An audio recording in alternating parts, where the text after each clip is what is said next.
আষাঢ় মাসের এক গুমোট বিকেল। আকাশটা যেন নীলাভ কালো কালিতে মাখামাখি। সূর্য বহু আগেই মেঘের পুরু আস্তরণের নিচে মুখ লুকিয়েছে। বাতাস প্রায় স্থির, কিন্তু তার গভীরে যেন আসন্ন এক ঝড়ের ভ্রূণ লুকিয়ে আছে। গ্রামের কাঁচা কর্দমাক্ত রাস্তা ধরে একটি পুরনো জংধরা ভ্যানগাড়ি তীব্র যন্ত্রণায় ক্যাচ ক্যাচ শব্দ করতে করতে এগিয়ে চলেছে।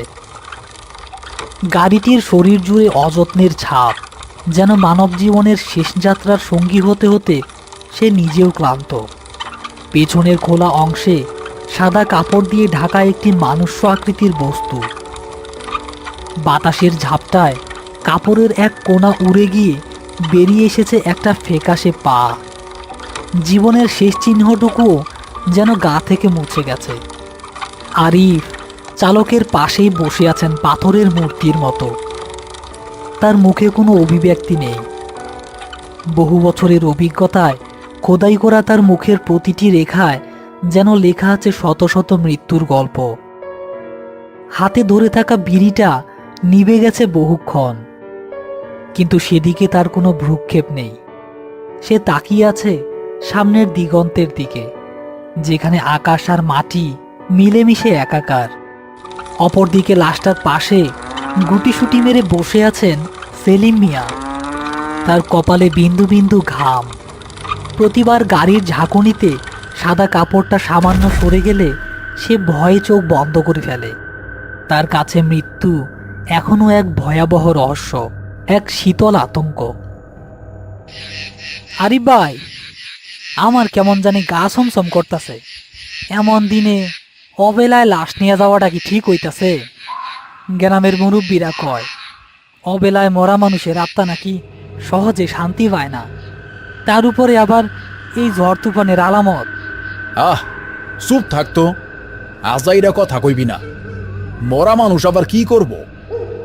জ্যান্ত মানুষ রে ডরাইবি, মরা মানুষ রে না। আর আত্মা ফাত্তা এইসব মনের ভুল। পেটের চিন্তা কর। আত্মা নিয়া ভাবনের কাম আমাদের না। আরিফ ভাই ঠিকই কইছে সেলিম, কিন্তু আসমানের ভাবগতিক তো আসলেই ভালো ঠেকতাছে না। এই রাস্তায় একবার পানি জমলে আর এক পাও আগানো যাইব না।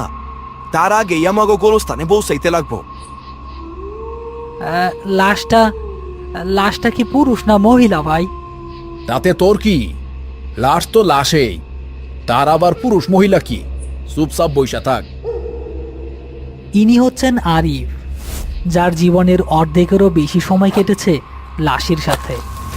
মোর্দা ঘরের শীতলতা, গোরস্থানের স্যাঁতস্যাঁতে মাটি আর পচা গলা লাশের তীব্র গন্ধ, এ সবেই তার জীবনের অবিচ্ছেদ্য অংশ। মানুষের জীবনের শেষ অধ্যায়টা তার কাছে জলের মতোই স্বচ্ছ। ভয় শব্দটা যেন তার জন্মগত অভিধানেই ছিল না। তার নতুন সঙ্গী সেলিম মিয়া, গ্রামের সহজ সরল ছেলে, পেটের দায়ে এমন এক পেশায় এসেছে যেখানে প্রতিটি মুহূর্তে মৃত্যুর সঙ্গে পাঞ্জা লড়তে হয়। সেলিম এখনও লাশের হিমশীতল স্পর্শ আর মৃত্যুর আমক নিস্তব্ধতার সাথে নিজেকে মানিয়ে নিতে পারেনি। গফুর, গাড়ি আর জোরে চালাও। আকাশের অবস্থা খুব একটা বালা ঠেকতেছে না। আইজ রাইতে মনে হয় আকাশটা ভাঙ্গা নামবো। কাম সারতে দেরি হইলে ফেরার পথে বিপদে পড়বো। আর জোরে চালামু কেমনে ভাই? রাস্তা তো আর রাস্তা না, যেন ধানের ক্ষেত। চাকা বইসা যায় বারবার। তার উপরে এই ভাঙ্গাড়ি গাড়ি, কখন যে রাস্তায় কি হইয়া যায় তার ঠিক নাই। ভাইজান, একটা কথা জিগাই। ও বল। এই লাশটার নাকি কোনো ওয়ারিশ পাওয়া যায় নাই। পুলিশ কই পাইল লাশটা? নদীর দ্বারে ভাইসে আইছিল, পানিতে ফুইলা ঢোল হইয়া গেছিল। সে হারা দেইকা চিনার উপায় নাই। আহারে, কোন মায়ের কোল খালি হইল, কোন বাপের বুক ফাইটা গেল, কেউ জানলো না। জীবনের কি দাম! আরিফের কণ্ঠে প্রথমবারের মতো এক চিলতে আবেগ খুঁজে পেয়ে সেলিম কিছুটা অবাক হয়। যে মানুষটা সবসময় মৃত্যুকে নিয়ে ঠাট্টা তামাশা করে, তার মুখে এমন দার্শনিক কথা বেমানান শোনায়। হঠাৎ একটা বিকট ঝাঁকুনি আর কান ফাটানো ঘরঘর শব্দ তুলে ভ্যান গাড়িটা রাস্তার মাঝখানে থেমে গেল। যা ভাবছিলাম ঠিক তাই। সেমটা ছিঁড়া গেছে। এইবার ঠেল লেওয়ার এক চুলো নড়বো না। যা সর্বনাশ হওয়ার তা তো হইয়াই গেল। তোর এই ভাঙ্গা গাড়ি লইয়া আর পারা গেল না। এই জঙ্গলের মধ্যে গাড়িটা নষ্ট হওয়ার আর জায়গা পাইল না। গফুর বহু চেষ্টা করেও প্যাডেল ধরাতে পারছে না। ততক্ষণে প্রাকৃতিক ধৈর্যচ্যুতি ঘটেছে। টিপ টিপ করে বৃষ্টি নামতে শুরু করেছে, যা মুহূর্তের মধ্যে মুষলধারে বর্ষণে পরিণত হয়। চারপাশ দ্রুত নিকষ কালো অন্ধকারে ছেয়ে যেতে থাকে। কাছাকাছি কোনো গ্রাম বা জনবসতির চিহ্ন মাত্র নেই। চারদিকে শুধু ঝিঝি পোকার একটানা কান্নার শব্দ, যা এই থমথমে পরিবেশটাকে আরও বেশি অশরীরী ও রহস্যময় করে তুলেছে। বৃষ্টি আর বাতাসের তাণ্ডব বাড়ছে। গফুর গাড়িতেই থেকে যাওয়ার সিদ্ধান্ত নেয়। আরিফ আর সেলিম আশ্রয়ের খোঁজে হাঁটতে শুরু করে। প্রায় 1 ঘন্টা কর্দমাক্ত পথে হাঁটার পর ঘন জঙ্গলের মাঝে তারা একটি বিশাল ভাঙাচোরা জমিদার বাড়ির অবয়ব দেখতে পায়। বাড়িটা যেন ইতিহাসের এক বিধ্বস্ত অধ্যায়। বিশাল লোহার গেট ভেঙে একপাশে কাত হয়ে পড়ে আছে, যেন কোনো অদৃশ্য দৈত্য এক লাথিতে তাকে ভূপাতিত করেছে। শ্যাওলায় ঢাকা দেয়াল বেয়ে বৃষ্টির জল গড়িয়ে পড়ছে, যেন বাড়িটা নিজেই তার দুর্ভাগ্যের জন্য কাঁদছে। কোনো আলো নেই। নিস্তব্ধ বাড়িটা যেন এক ক্ষুধার্ত দানবের মতো অন্ধকারে ওত পেতে বসে আছে শিকারের অপেক্ষায়। ভাইজান, এইটা তো ভূতের বাড়ি মনে হইতাছে। মানুষজন থাকে বইলা তো মনে হয় না। এর ভিতরে ঢোকা কি ঠিক হইব? আমার বুকটা কেমন জানি করতাছে, মনে হইতাছে কোনো বিপদ সামনে। ভূতের বাড়ি হইলে তো ভালোই। জ্যান্ত শয়তানের চাইতে মরা ভূত অনেক ভালো। আর এই ঝড় বৃষ্টির মধ্যে মাথা গোজার একটা আস্তানা তো দরকার। যা হওয়ার হইব, ভেতরে চল। আজ পর্যন্ত 1000টা লাশ দাফন করছি। একটা ভাঙ্গা বাড়ির বহে পিছায়া গেলে আমার নামের উপর কালি পড়ব।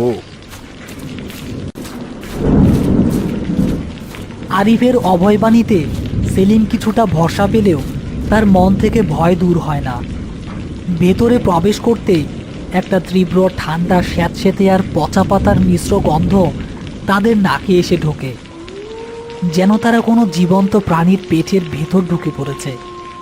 বিশাল উঠানের মাঝখানে এক অদ্ভুত জায়গায় রয়েছে বিশাল পুরনো কুয়া। কুয়োটার অবস্থানটাই অস্বাভাবিক, যেন পুরো বাড়িটাই এই কুয়োকে পাহারা দেওয়ার জন্য তৈরি। বাড়ির ঠিক মধ্যে কুয়া, এমন তো কোনো দিন দেখি নাই। এইটা দেখে আমার গাটা কেমন জানি সমসম করে উঠলো। ভাইজান, চলেন কোনো একটা ঘরে যাই। দাঁড়া তো, দেখি জিনিসটা কি অদ্ভুত সুন্দর নকশা দেখছস কুয়ার পাচ্চায়। এককালে হয়তো এই বাড়ির বৌজিরা এই কুয়া থাইকেই পানি তুলতো, কিন্তু জায়গাটা কেমন একটা গুমোট ভাব। সেলিম কথা বলছিল ঠিকই, কিন্তু আরিফের চোখ দুটো কুয়োটার দিকে স্থির হয়ে গিয়েছিল। তার বহু বছরের অভিজ্ঞ মন তাকে সাবধান করে দিচ্ছিল, এই কুয়োটা সাধারণ নয়। এর গভীরে এমন কিছু লুকিয়ে আছে যা স্বাভাবিক জগতের অংশ নয়। তার মনে হতে থাকে কুয়োর গভীর অন্ধকার থেকে কেউ যেন তার দিকে অপলক দৃষ্টিতে তাকিয়ে আছে। হাজার হাজার পচা গলা বীভৎস লাশ দেখেও যে মানুষটার স্নায়ু একটুও কাঁপে না, সেই আরিফের বুকের ভেতরটা আজ প্রথমবার অজানা আশঙ্কায় ধক করে উঠল। হঠাৎ তারা দুজনেই কুয়োর গভীর থেকে একটা চাপা গোংরানোর আওয়াজ শুনতে পেল। আওয়াজটা ঠিক মানুষের কান্নার মতো নয়, যেন কেউ গভীর পানির নিচ থেকে বাঁচার জন্য করুণ আকুতি জানাচ্ছে। কিন্তু তার গলা দিয়ে স্বর বের হচ্ছে না, শুধু একটা তীব্র কষ্টকর গড়গড় শব্দ বেরিয়ে আসছে। ভাইজান, শুনছেন কিসের শব্দ? কুয়ার ভিতর থেকে শব্দটা আসতেছে। আল্লাহ দোহাই লাগে ভাইজান, চলেন এখান থেকে। আমার আর এক মুহূর্ত ভালো লাগতেছে না। চুপ থাক, একদম চুপ। কানে যা শুনবি, চোখে যা দেখবি, কিচ্ছু বিশ্বাস করবি না। ঝড় বাদলের রাইতে কত কিছুই মনে হইতে পারে। আরিফ সেলিমকে এক ঝটকায় সরিয়ে দিয়ে ধীরে ধীরে কুয়োটার দিকে এগিয়ে যায়। তার বহু বছরের সঞ্চিত সাহস আর অভিজ্ঞতা যেন আজ এক ভয়ানক পরীক্ষার মুখোমুখি। সে পকেট থেকে বহু কষ্টে দেশলাই বের করে কাঁপা কাঁপা হাতে একটা কাঠি জ্বালায়, কিন্তু বাতাসের ঝাপটায় কাঠিটা নিভে যায়। সে আবার আরেকটা কাঠি জ্বাললো। দেখি তো কি সেটা তো দে মাকতর। আরিফ দেশলাইয়ের কাঠির সেই ক্ষীণ কাঁপা কাঁপা আলো কুয়োর ভেতরে ফেলতেই তার সারা শরীর ভয়েই যেন বরফ হয়ে গেল।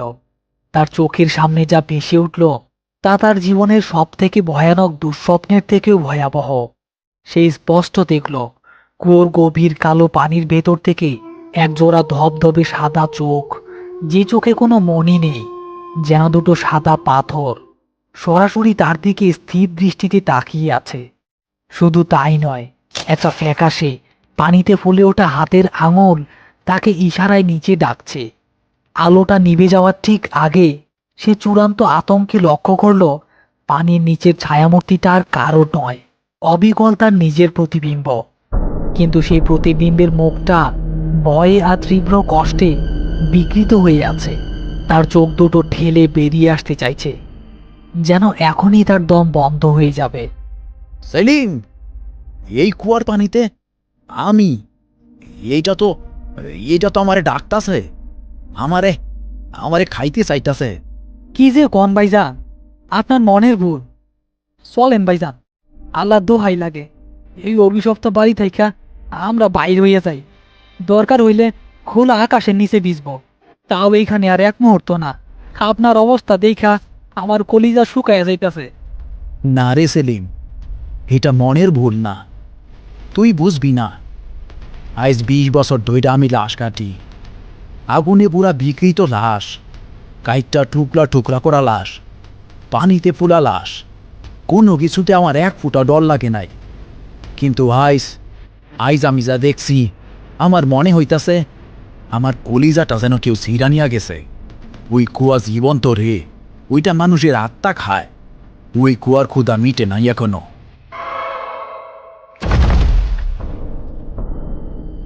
ভাইজান, ওই বাক্সটা।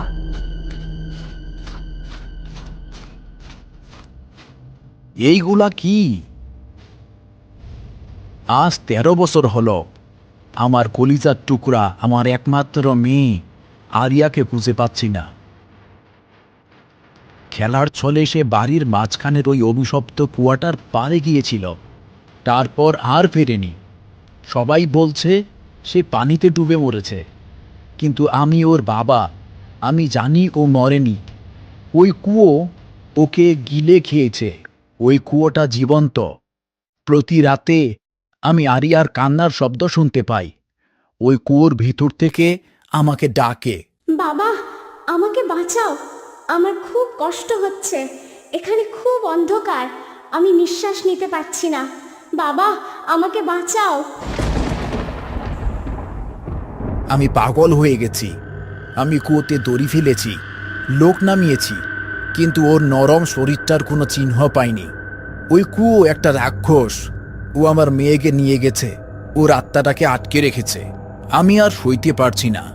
আমার আরিয়াকে ছাড়া আমি বাঁচব না। সবাই আমার কান্না শোনে, কিন্তু আরিয়ার ডাক কেউ শুনতে পায় না। এই কুয়ো যদি আমার আরিয়াকে ফিরিয়ে না দেয়, তবে আমিও আমার মেয়ের কাছেই চললাম। কিন্তু আমি কথা দিচ্ছি, এই বাড়ির শান্তি আমি চিরতরে কেড়ে নেব। এই কুয়োর ক্ষুধা আমি বাড়াতেই থাকব। এরপর থেকে যে এই কুয়োর দিকে তাকাবে, সে তার নিজের শেষ দেখতে পাবে। আমাদের মতো এখানে বন্দী হয়ে থাকবে অনন্তকাল ধরে। ডায়েরির পাতাগুলো পড়া শেষ হতে ঘরের তাপমাত্রা যেন হঠাৎ করেই হিমাঙ্কের নিচে চলে এসেছে। আরিফ আর সেলিম স্পষ্ট শুনতে পেল কুয়ার দিক থেকে একটা ছোট্ট মেয়ের কান্নার আওয়াজ তীব্র হয়ে ভেসে আসছে, এবং তার সাথে পানিতে কিছু একটা সজোরে আছড়ে পড়ার শব্দ হচ্ছে। সেলিম, পালা! ডায়েরিতে লেখা সব কথা সত্যি। ওই লোকটাও এই কুয়াতে ঝাঁপ দিয়া মরছিল। তাদের অতিরিক্ত আত্মা এই বাড়িতে ঘুইরা বেড়ায়, আর আইস তারা আমারে চায়। পালা! ঘরের দরজা বাইরে থেকে বন্ধ। আরিফ ও সেলিম ভেতরে আটকা পড়েছে। কুয়ার দিক থেকে ভেসে আসা কান্নার আওয়াজ এবং ভেজা পায়ে হেঁটে আসার চপ চপ শব্দ ক্রমশ তাদের ঘরের দরজার দিকে এগিয়ে আসছে। শব্দের সাথে মিশে আছে তীব্র পচা জলের গন্ধ। হঠাৎ দরজায় খুব আলতো করে নখ দিয়ে আঁচড় কাটার মতো একটা শব্দ হলো। তারপরই একটি শিশুর মিষ্টি কিন্তু কান্নার সুরে ভেজা প্রতিধ্বনিত কণ্ঠস্বর ভেসে আসতে লাগলো, যা দেয়ালের ভিতর থেকে আসছে বলেই মনে হচ্ছে। বাবা, দরজাটা খোলো, আমার খুব ভয় করছে, ঠান্ডা লাগছে, একা একা থাকতে ভালো লাগে না। তুমি আসবে না আমার সাথে খেলতে? এই কণ্ঠস্বর শোনার সাথে সাথেই আরিফের চোখ দুটো স্থির ও নিষ্প্রাণ হয়ে গেল। তার চেহারা থেকে সমস্ত ভয় উদ্বেগ উধাও হয়ে এক ধরনের শীতল শূন্যতা নেমে এসেছে। ভাইজান, ভাইজান, কি হইল আপনার? কার ডাকে সাড়া দিতেছেন? এটা এটা মানুষ না, এটা শয়তানের ফাঁদ। আরিফ সেলিমের কোনো কথাই শুনতে পাচ্ছে না। সে যেন কোনো অদৃশ্য শক্তির টানে এক পা করে দরজার দিকে এগিয়ে যাচ্ছে। আরিফ ধীর পায়ে বাইরে পা বাড়াতেই তার কানের কাছে কেউ যেন ঠান্ডা বরফের মতো নিঃশ্বাস ফেলে ফিসফিস করে বলে উঠল, চলে আয়। আর কত পরের লাশ কাঁধে বইবি? তোর কষ্ট আমি বুঝি, তোর জন্যেই তো অপেক্ষা করছি।